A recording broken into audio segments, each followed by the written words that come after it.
அனைத்து உள்ளங்களுக்கும் இனிய காலை. இன்றைக்கி நம்ம பார்க்குற ஒரு மரம் தான் வலம்புரி இடம்புரி.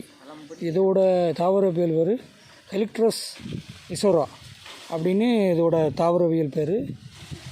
நம்மளுடைய பாரம்பரியமான ஒரு வகை மரம் வலம்புரி இடம்புரி. இது டிசம்பர் மாதம் இப்போ மரம் முழுக்க பூ பூத்து நல்லா இருக்குது. காடுகளில் பார்க்கல நிறைய மரங்களை பார்க்கலாம். நல்லா ஆரஞ்சு கலர்லேயும் இன்னொன்று பர்பிள் கலர்லேயும் பூத்து குலுங்கும். ஆமாம், இதோட விதைகள் ஒரு பக்கம் வலது பக்கம் ஒரு பக்கம் இடதுபுறமாக இருக்கும். சித்த மருத்துவத்துக்கு நிறைய இதுக்கு பயன்படுத்துவாங்க இதோட விதைகளை. நம்மளுடைய காடுகளில் அதிகமாக காணப்படக்கூடிய ஒரு வகை மரம். ஆமாம், நல்ல இலைகள் நல்ல இந்த மாதிரி இருக்கும், வெண்ணாங்கு போல் இருக்கும் இலை. ஆமாம், ஆனால் மரம் பாருங்கள் நல்லா எவ்வளோ அழகாக இருக்கலாம்.